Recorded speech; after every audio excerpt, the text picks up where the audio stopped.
ጸሎት ጸልዬ እየሆነልኝ አይደለም ለምትሉ ሰዎች ይሄ ቪዲዮ እናንተን ይመለከታል። ብዙ ሰው ትክክለኛ ባልሆነ መንገድ ስለሚጠይቅ ነው ጸሎቱ ማይሆንለት። እኔም የሰራልኝ ነገር ነው ማካፈላችሁ። የመጀመሪያው ነገር ምንድነው?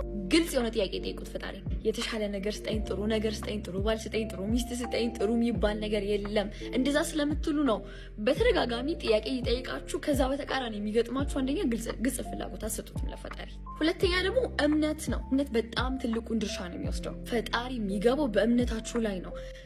አብዛኛው ጸሎቶቻችን ፌል የሚያደርጉበት ምክንያት ምንድነው? ፈጣሪን በጣም ቤግ ታደርጋላችሁ፣ ትለምናላችሁ። አይለምንም ጋይስ። ማከን ፈጣሪ ሆናም እያላችሁ ዲስፕሬት ሆናችሁ ይጨረ ኑሮ ይኮ ምናምን እያላችሁ ኢነርጂያችሁ እጅግ በጣም ኔጌቲቭ ሆኖ እንደዚህም ሆኖብኝ የረባካ አሁን እንኳን እንደዚህ ያርግልኝ ምናምን ውስጣችሁ በሙሉ የሚላወሰው በኔጌቲቭ ኢነርጂ ስለሆነ ይሄ የምስጋና ኢነርጂ ሳይሆን የምሬት ኢነርጂ ነው። የሆነ ደስ ማይል ገጠም ይገጥማችሁ በኋላ ላይ የሆነ ደስ አይላችሁም። በኋላ ላይ ምንድነው ዛሬ ቀኑ ተደራረበብኝ ምናምን ነገር ትላላችሁ። ምክንያቱም ኢነርጂያችሁን ፊክስ ማድረግ አልቻላችሁም። ቶሎ ጠየቃችሁትን ጥያቄ ማመን አለባችሁ። እንደተሰጣችሁ አድርጋችሁ ገንዘቡ የሆነ ሰው ልኮላችሁ ጠይቃችሁ ተሳክቶላችሁ አካውንታችሁ ላይ ቢገባ ምንድነው የሚሰማችሁ ስሜት?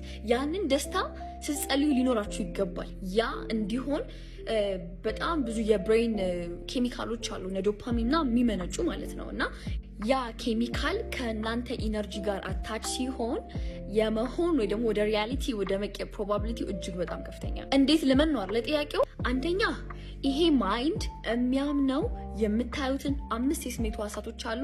የምታዩትን፣ የምትሰሙትን፣ የምትቀምሱትን፣ የምትዳስሱትን በ5 ስሜት ሕዋሳቶቻችሁ ኤክስፒሪየንስ የምታደርጓቸው ነገሮች በሙሉ ያምናል። የምትኖሪበት ቤት ደስ አይልሽም፣ ደጋግመሽ ሽሮ ነው እያየሽ ያለሽው።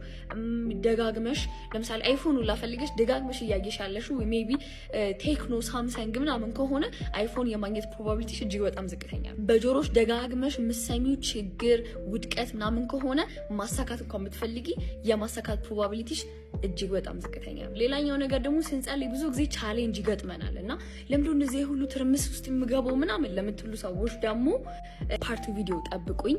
እኔም ፎሎና ላይክ ማድረግ እንዳትረሱ።